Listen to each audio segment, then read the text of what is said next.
Hello guys, welcome back to our channel with new video. ఈ రోజు మన ఛానల్లో ఒక ఇన్ఫర్మేటివ్ వీడియో అయితే చూడబోతున్నారు. అదేంటంటే స్టాక్ మార్కెట్ గురించి complete details guys. Stock market లో కూడా చాలా మంది డబ్బులు అయితే నష్టపోతుంటారు. సో అందుకే ఈ రోజు స్టాక్ మార్కెట్ గురించి మీకు క్లియర్ గా అర్థం కావడానికి స్టాక్ మార్కెట్ కి సంబంధించిన కంప్లీట్ ఇన్ఫర్మేషన్ ని నేను మీకు అర్థమయ్యేలా 10 పార్ట్స్ గా డివైడ్ చేశాను. సో ఇప్పుడు మనం క్లియర్ గా 1 by 1 పార్ట్ చూద్దాం.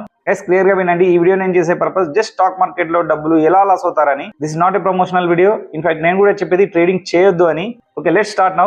అసలు స్టాక్ మార్కెట్ అంటే ఏంటి, షేర్ మార్కెట్ అంటే ఏంటి? సింపుల్ గా చెప్పాలంటే ఇప్పుడు బజాజ్ అని ఒక కంపెనీ, హోండా అని ఇంకో కంపెనీ, యమహా అని మరో కంపెనీకి సంబంధించిన షేర్స్ మార్కెట్ లో ఉన్నాయనుకోండి. సో మీరు వచ్చేసి బజాజ్ కంపెనీ షేర్స్ ఒక 30 కొన్నారనుకోండి. ఇక నేను ఏమంటున్నాను, షేర్స్ అంటున్నాను కదా. Bajaj company shares 30, Honda company shares ఒక 20 అనుకోండి, ఇంకా యమహా కంపెనీ షేర్స్ ఒక 20 అనుకోండి. అంటే మీకు అర్థం అయ్యే ఉంటుంది, బజాజ్ అనే ఒక్క కంపెనీకి సంబంధించిన పార్ట్స్ ని మాత్రమే షేర్స్ అనుకుంటున్నాం కదా. ఇలా ఏదో ఒక కంపెనీకి సంబంధించిన పార్ట్స్ ని మాత్రమే షేర్స్ అంటారు. అదే బజాజ్ కంపెనీ ఒక 30 shares, Honda 20 shares, Yamaha 20 shares, మొత్తం 70 షేర్స్. సో ఈ అన్ని కంపెనీల షేర్స్ ని కలిపి వాటిని స్టాక్స్ అంటారు అనమాట. ఇక్కడ మీకు క్లియర్ గా అర్థమై ఉంటుంది, ఒక్క కంపెనీకి సంబంధించిన పార్ట్స్ ని షేర్స్ అని అంటే, అలాంటి డిఫరెంట్ కంపెనీస్ కి సంబంధించిన అన్ని షేర్స్ ని కలిపి స్టాక్స్ అంటారు అనమాట. సో ఇప్పుడు మీకు అర్థమై ఉంటుంది షేర్స్ అంటే ఏంటి, స్టాక్స్ అంటే ఏంటి అని. స్టాక్ మార్కెట్ ఎలా నడుస్తుంది, స్టాక్ మార్కెట్ లేదా స్టాక్ ఎక్స్చేంజ్ గురించి తెలుసుకునే ముందు మీరు ఒక చిన్న విషయం గుర్తు తెచ్చుకోవాలి. అదేంటంటే ఇప్పుడు స్టాక్ ఎక్స్చేంజ్ అనే పదంలోనే ఎక్స్చేంజ్ అని ఉంది. ఎక్స్చేంజ్ అంటే మీకు తెలుసు మార్చుకోవడం అని. ఒకప్పుడు డబ్బు అనేది లేనప్పుడు వస్తువులనే ఎక్స్చేంజ్ చేసుకునే వాళ్ళు. డబ్బు వచ్చాక మనకి ఏం కావాలన్నా డబ్బు ఇస్తేనే వాళ్ళు మనకి కావాల్సింది ఇస్తుంటారు. సేమ్ ఇక్కడ కూడా స్టాక్ ఎక్స్చేంజ్ అంటే మన దగ్గర ఉన్న డబ్బుతో షేర్స్ ని ఎక్స్చేంజ్ చేసుకోవడం అనమాట. సింపుల్ గా చెప్పాలంటే స్టాక్ మార్కెట్ లో ఉన్న డిఫరెంట్ కంపెనీ షేర్స్ ని డబ్బులు ఇచ్చి కొనుక్కోవడం అనమాట. స్టాక్ మార్కెట్ యొక్క స్ట్రక్చర్ ఏంటి? సో సింపుల్ గా చెప్పాలంటే అన్నింటిపైన ఒక హెడ్ సెబీ అని ఉంటుంది గైస్. సెబీ అంటే security exchange board of India. Security అనే నేమ్ లోనే ఉంది, మనం కొని ఇంకా స్టోర్ చేసుకునే స్టాక్స్ ని సెక్యూరిటీగా సేఫ్టీగా ఉంచే బోర్డ్ అని. సో సెబీ కింద స్టాక్ మార్కెట్ కి సంబంధించిన 2 వింగ్స్ ఉంటాయి. అందులో ఒకటి ఎన్ఎస్సి నేషనల్ స్టాక్ ఎక్స్చేంజ్ అయితే, ఇంకోటి BSE Bombay stock exchange. NSE లేదా నేషనల్ స్టాక్ ఎక్స్చేంజ్ లో మనం కొన్న షేర్స్ ని నిఫ్టీ లేదా నిఫ్టీ 50 అనే పేర్లతో పిలుస్తుంటారు. బిఎస్సి లేదా బాంబే స్టాక్ ఎక్స్చేంజ్ లో మనం కొన్న షేర్స్ ని సెన్సెక్స్ అని పిలుస్తుంటారు. సో ఎన్ఎస్సి ఇంకా బిఎస్సి రెండు సెబీ కంట్రోల్లో ఉంటాయన్నమాట. ఇప్పుడు సపోజ్ ఏదైనా కంపెనీ ఎన్ఎస్సి లేదా బిఎస్సి లో ఆ కంపెనీ షేర్లని పెట్టాలనుకున్నప్పుడు అసలు ఆ కంపెనీ నిజంగా ఉందా లేదా, ఉంటే ఆ కంపెనీ పరిస్థితి ఎలా ఉంది, ఇలాంటి కంప్లీట్ డీటెయిల్స్ ని తీసుకొని ఎంక్వైరీ చేశాక మాత్రమే ఆ కంపెనీ యొక్క షేర్స్ ని ఎన్ఎస్సి లో లేదా బిఎస్సి లో పెట్టడానికి పర్మిషన్ ఇస్తారనమాట. ఎందుకంటే ఒకవేళ కంపెనీ ఫేక్ అయితే కస్టమర్స్ అంటే ట్రేడింగ్ చేసి ఆ కంపెనీ షేర్లు కొనే మనలాంటి వాళ్ళు నష్టపోదు కదా. అందుకే అనమాట స్టాక్ మార్కెట్ లో ఏదైనా కంపెనీ ఆ కంపెనీ యొక్క షేర్స్ ని రిజిస్టర్ చేసుకోవాల్సిన అవసరం ఏంటి? సపోజ్ నేను ఏ అనే ఒక కంపెనీ స్టార్ట్ చేద్దాం అనుకున్నాను అనుకోండి. సో కంపెనీ స్టార్ట్ చేయడానికి నాకు సపోజ్ 10 crores కావాలనుకోండి, కానీ నా దగ్గర మాత్రం ఓన్లీ 5 crores మాత్రమే ఉన్నాయి. సో ఇప్పుడు నాకు ఇంకో 5 crores కావాలి. సో ఇప్పుడు నా దగ్గర ఉన్న 3 ఆప్షన్స్ ఏంటంటే, నెంబర్ 1 లోన్ తీసుకోవడం. ఓకే, నేను లోన్ తీసుకున్నాను అనుకోండి, నాది కొత్త కంపెనీ కాబట్టి రన్ అవ్వచ్చు అవ్వకపోవచ్చు. సో 5 crores లోన్ అంటే ఈఎంఐ కూడా చాలా ఉంటుంది కదా. బాగా రన్ అయ్యి కంపెనీ లాభాల్లో ఉంటే ఈఎంఐ కట్టొచ్చు. కానీ ఒకవేళ రన్ అవ్వకపోతే ఎలా?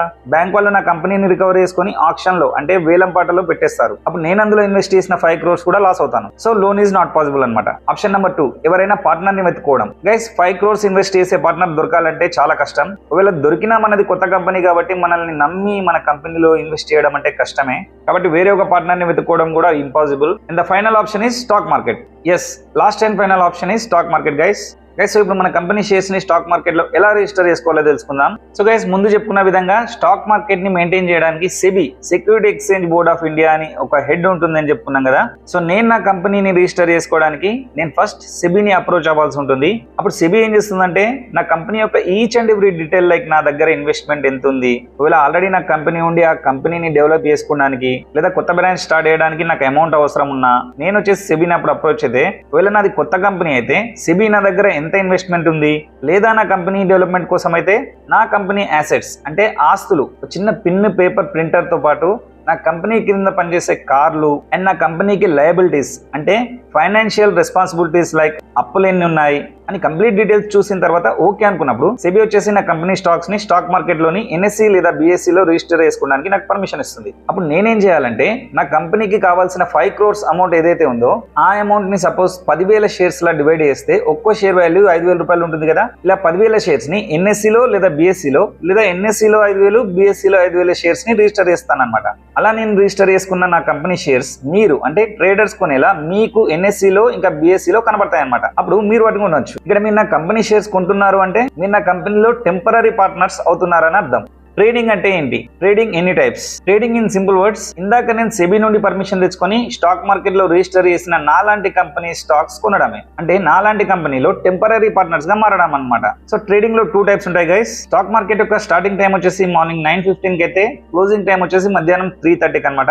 అయితే మీరు షేర్స్ ని మార్నింగ్ 9:15 కి కొని మధ్యాహ్నం క్లోజింగ్ టైం అంటే 3:30 కి అమ్మేశారనుకోండి, దాన్ని ఇంట్రాడే ట్రేడింగ్ అంటారు. అంటే షేర్స్ ని మార్కెట్ స్టార్టింగ్ టైం కి కొని మార్కెట్ క్లోజింగ్ టైం కి అమ్మారనుకోండి, దాన్ని ఇంట్రాడే ట్రేడింగ్ అంటారు అనమాట. లేదు షేర్స్ ని కొన్ని రోజులు సంవత్సరాల వరకు లాభాలు వచ్చినప్పుడు అమ్మడానికి మీ స్టాక్స్ ని బ్రోకర్ అకౌంట్ లో స్టోర్ చేసుకోవడాన్ని డెలివరీ అంటారు. ఇప్పుడు ట్రేడింగ్ ఎలా చేయాలో తెలుసుకుందాం. ట్రేడింగ్ ఎలా చేయాలి? సో మీరు ట్రేడింగ్ చేయాలంటే ఫస్ట్ మీకు ఒక డిమాట్ అకౌంట్ అనేది ఉండాలి. సో ఈ డిమాట్ అకౌంట్ మీరు ఎలా ఓపెన్ చేయాలి అంటే, సో డిమాట్ అకౌంట్ ఓపెన్ చేయడానికి మీరు ఏదైనా ఒక బ్రోకరేజ్ ప్లాట్ఫామ్ సెలెక్ట్ చేసుకోవాల్సి ఉంటుంది. Brokerage platforms like Angel One, Motilal Oswal, Olymp Trade, Upstox ఇలా ఉంటాయి కదా.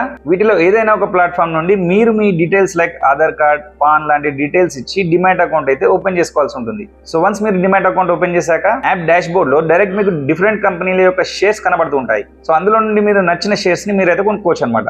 బీర్ మార్కెట్ ఇంకా బుల్ మార్కెట్ అంటే ఏంటి? ఈ రోజు ఈ షేర్ వాల్యూ పెరుగుతుంది కొనమని, లేదా ఈ షేర్ వాల్యూ తగ్గుతుంది త్వరగా అమ్మమని ట్రేడర్స్ కి మెసేజ్ ఇచ్చే వాళ్ళను బూకీ అంటారు. అదే వాళ్ళ వర్క్ అనమాట. అలా ఆ రోజు వాళ్ళు చెప్పిన విధంగా చాలా మంది షేర్స్ ని కొన్నారనుకోండి, స్టాక్ మార్కెట్ అనేది లాభాల్లో నడుస్తుంది. లేదా అమ్మేశారనుకోండి, నష్టాల్లో నడుస్తుంది. మనం వింటుంటాం కదా, ఈ రోజు నిఫ్టీ ఇన్ని పాయింట్స్ లతో కుప్పకూలింది, లేదా సెన్సెక్స్ లాభాల బాటలో పట్టింది అని. అలా స్టాక్ మార్కెట్ లాస్ లో ఎండ్ అయితే దాన్ని బీర్ మార్కెట్ అంటారు. ఎందుకంటే బీర్ అంటే ఎలుగుబంటి, కిందికి కొడుతుంది కదా, అందుకే అనమాట. ఒకవేళ లాభాలలో ఎండ్ అయితే దాన్ని బుల్ మార్కెట్ అంటారు. ఎందుకంటే బుల్ పైకి ఎత్తేస్తుంది కదా, అలా అనమాట.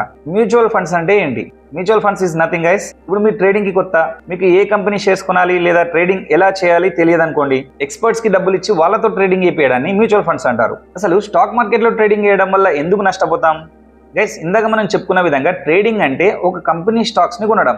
ఐదర్ ఇంట్రాడే అంటే సేమ్ డే కొని అమ్మడం కానివ్వండి, లేదా డెలివరీ అంటే స్టాక్స్ కొని మీ స్టాక్ బ్రోకరేజ్ అకౌంట్ లో సేవ్ చేసుకుని వాటి ప్రైస్ పెరిగినప్పుడు అమ్ముకోవడం కానివ్వండి. Of course delivery is somewhat better than intraday trading అనుకోండి, కానీ బోత్ ఆర్ రిస్క్. ఎలా అంటే ఇప్పుడు మనం ముందు చెప్పుకున్నట్టు ఇంట్రాడే ట్రేడింగ్ చేయడానికి మార్నింగ్ ఒక కంపెనీ షేర్స్ ని 5,000 రూపీస్ పెట్టి కొన్నారనుకోండి, ఆ కంపెనీ గురించి మీకు తెలియదు. ఒకవేళ ఆ కంపెనీకి మంచి బెనిఫిట్స్ వస్తే మీకు కూడా ప్రాఫిట్ వస్తుంది. లేదా మీరు ఆ కంపెనీ షేర్స్ కొన్న రోజు ఆ కంపెనీకి లాస్ వస్తే మీరు కూడా లాస్ అయినట్టే కదా, ఎందుకంటే మీరు కూడా ఆ కంపెనీలో టెంపరరీ పార్ట్నర్సే కదా. ఇప్పుడు మార్నింగ్ మీరు 5,000 రూపీస్ కు కొన్నారు, మధ్యాహ్నం 1 PM వరకు షేర్ ప్రైస్ వచ్చేసి 6,000 అయింది. ఓకే, ఇంకా పెరుగుతుందేమో అని అలానే ఉంచితే క్లోజింగ్ టైం 3:30 PM వరకు 3,000 అయింది అనుకోండి, మీకు 2,000 లాసే కదా. అందుకే minute by minute, second to second మనం అబ్జర్వ్ చేస్తూనే ఉండాలన్నమాట. అసలు ఒక కంపెనీ గురించి తెలియకుండా ఆ కంపెనీ షేర్స్ కొనకూడదు. సో ఒక వెబ్సైట్ ఉంటుంది గైస్, ఆ వెబ్సైట్ నేను చెప్పట్లేదు మీకు, జస్ట్ ఫర్ నాలెడ్జ్ పర్పస్ ఒక వెబ్సైట్ ఉంటుందని చెప్తున్నాను.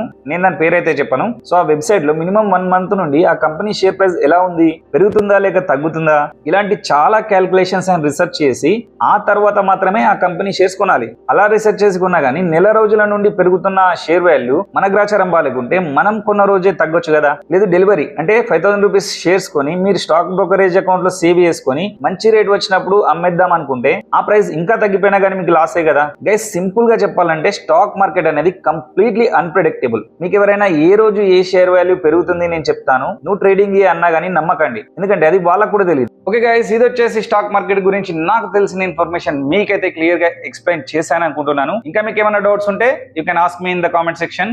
సో గైస్, ఈ వీడియోలో ఇన్ఫర్మేషన్ అండ్ నా ఎక్స్ప్లెనేషన్ మీకు నచ్చినట్లయితే లైక్ చేయండి, షేర్ చేయండి, అండ్ ఇలాంటి టెక్ అండ్ ఇన్ఫర్మేటివ్ వీడియోస్ కోసం మన ఛానల్ సబ్స్క్రైబ్ చేసుకొని బెల్ ఐకాన్ ఆన్ లో పెట్టుకోండి. Thank you for watching this video. See next video. Till then stay tune, keep watching other videos in our channel. Ta-ta, bye bye, Jai Hind.